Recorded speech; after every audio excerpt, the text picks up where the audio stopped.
Mayor Bloomberg, Mike. Interestingly, one of the more active relief efforts that we came across in the Rockaways was done by a group calling themselves Occupy Sandy Relief. And this is a group pretty much of alumni from Occupy Wall Street who started organizing really in the hours after the storm about ways that regular members of the community could help. And we talked to one organizer named Catherine Yeager. She lives in the Rockaways, and we talked to her outside of a restaurant called the Veggie Island, which had been transformed into a relief hub. And this is part of what she had to say. My name is Catherine Yeager. I moved down to the Rockaway in March of this last year. I am good friends with Elizabeth Grist, who owns Veggie Island. I have a bungalow down on 89th Street, and I was here for the entire hurricane. You know, it's been a whirlwind. We've been trying as much as possible to organize things. We've been putting food out as much as possible. Lots of stuff has been coming in, and I just love Rockaway, and I want it back to where it was before the storm. So what's happening behind you right now? What's happening behind me right now is basically we're working with Sandy Relief and OWS. The people are bringing by the carloads in clothes, food, canned goods, diapers, batteries, flashlights, everything under the sun, you know, that we kind of need right now. And so people are able to come up and sort of pick through the different things they need, be handed the things. We have warm food that we're making all the time for people. And so it's really essentially, I mean, we have cars that come in and things are dropped off, and within 30 minutes, it's all gone. You know, I mean, it's that desperate down here. People have literally lost everything. Right now, the biggest issue that we need is generators, and we need pumps because we can't get the electricity turned back on until all of the basements are pumped out. And there's still, if you walk Rockaway and you knock on any door, every single door, someone's going to need help. The water that came in is toxic. Okay, we had water from the beach. I watched the waves that morning. They were already incredibly dirty. The bay and the ocean met every single part of Rockaway during the storm. There was at least 2 feet of flooding everywhere, sometimes up to 6 or 7 feet of flooding, depending on where you lived. Everyone's been affected. Doesn't matter who you are, doesn't matter where you are, every single person's been affected. And so a lot of right now is getting those basements pumped out, debris getting pulled out, you know, sweeping out huge chunks of just gunk and junk, and trying to figure out where it all goes. The boardwalk is destroyed. You know, I watched the boardwalk out my window come rushing down.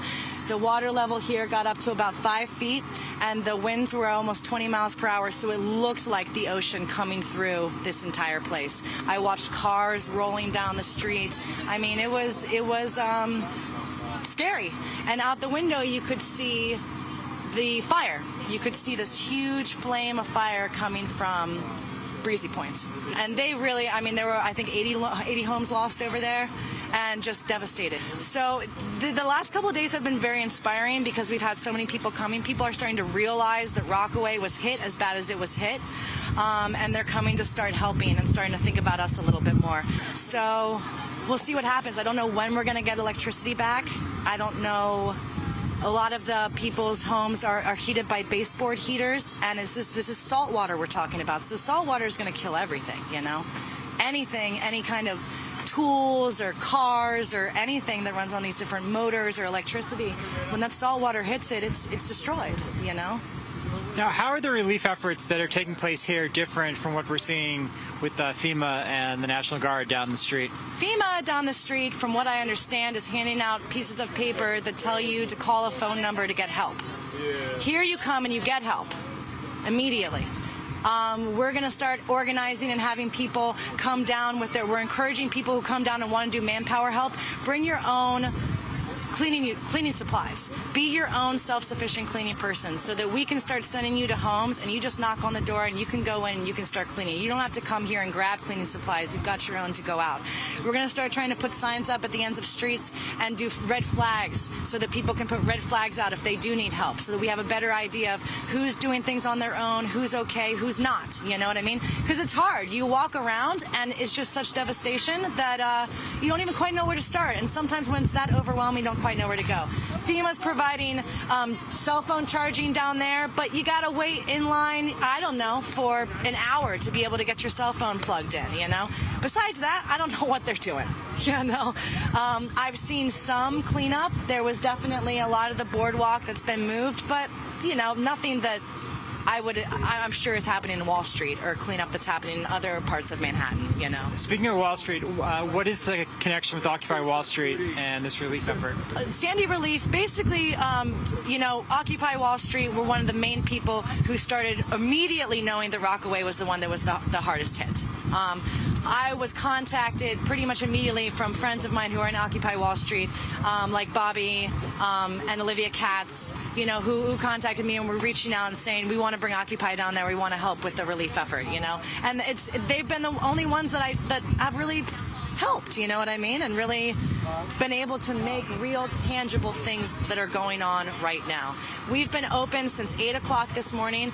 We have been giving things away all day long. People are walking away with smiles on their faces. People are able to, you know, for one night, be able to not be in a totally dark room because they've gotten flashlights. You know, they have warm clothes for their children. They have clean diapers. You know, they're going to actually be able to eat tonight. Now, Amy, that was Catherine Yeager. I spoke to her in the Rockaways on Friday outside Veggie Island, which had been transformed into this really impressive relief hub. While we were there were several cars that came by. They were able to ask for specific items, and then volunteers would search the building. In one case, someone asked for baby food, which is something that FEMA and the National Guard did not have down the street.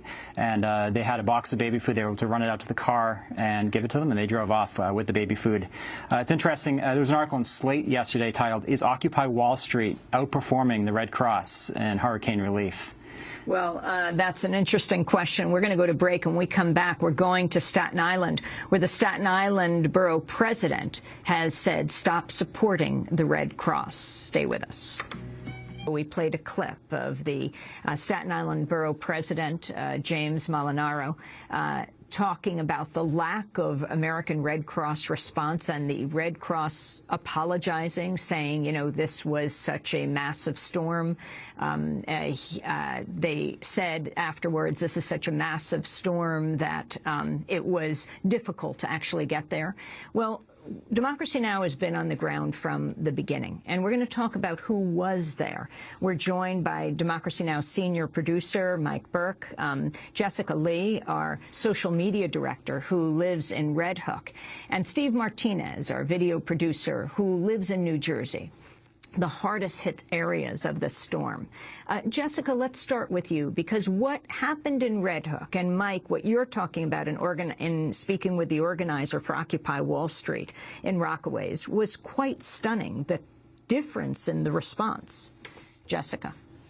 Right. So I've had sort of this triple hat the last week. I've been a resident in Red Hook, also stepping in as an organizer and also a journalist. So it's been an interesting experience. But what happened was, I think this flood in Red Hook has been a mirror for our community to see ourselves. And the organizations that were already in place, the networks, the friendships that were already there, just sprung into action right the morning after the flood. I think about 2/3 or 3/4 of our neighborhood was flooded by about 3 or 4 feet of water. So we're talking every building, basement and first floor is wet and needs to be cleaned. Almost all the businesses in Red Hook have been affected by this, and people knew that the morning after, and nobody waited for the city, no one waited to hear anything. They started organizing. The story of the Red Hook Initiative, which I think has made the news, is really beautiful because they had no plan. What I heard was that they woke up, they found that the water had come within inches of their building, and they still had power. And people started calling them, and they just took action. So that started Occupy Red Hook, connected to Occupy Sandy. We got volunteers the next day. Down in the commercial district where I live on Van Brunt Street, every single business needed help, and neighbors just started helping neighbors. There was no question of we're waiting for anything. I've still not seen the Red Cross. I've not seen the city. There's been some assistance with FEMA paperwork, but really neighbors all weekend working together with hundreds of people who bicycled to Red Hook. And the extent of the damage in Red Hook, it's underwater. It was underwater for only a few hours. It drained away. So what's left is very wet furniture, flooring, everything. The walls have to come down, the floors have to come down.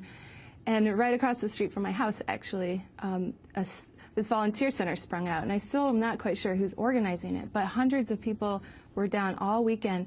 And they didn't have a printer, and so I was printing flyers for people to canvass the neighborhood and talk to residents about their needs, whether it was food, medical, whether they needed certain tools, and they would bring that information back. They'd reorganize, send volunteers back out. And this is all happening without really anybody knowing who's in charge.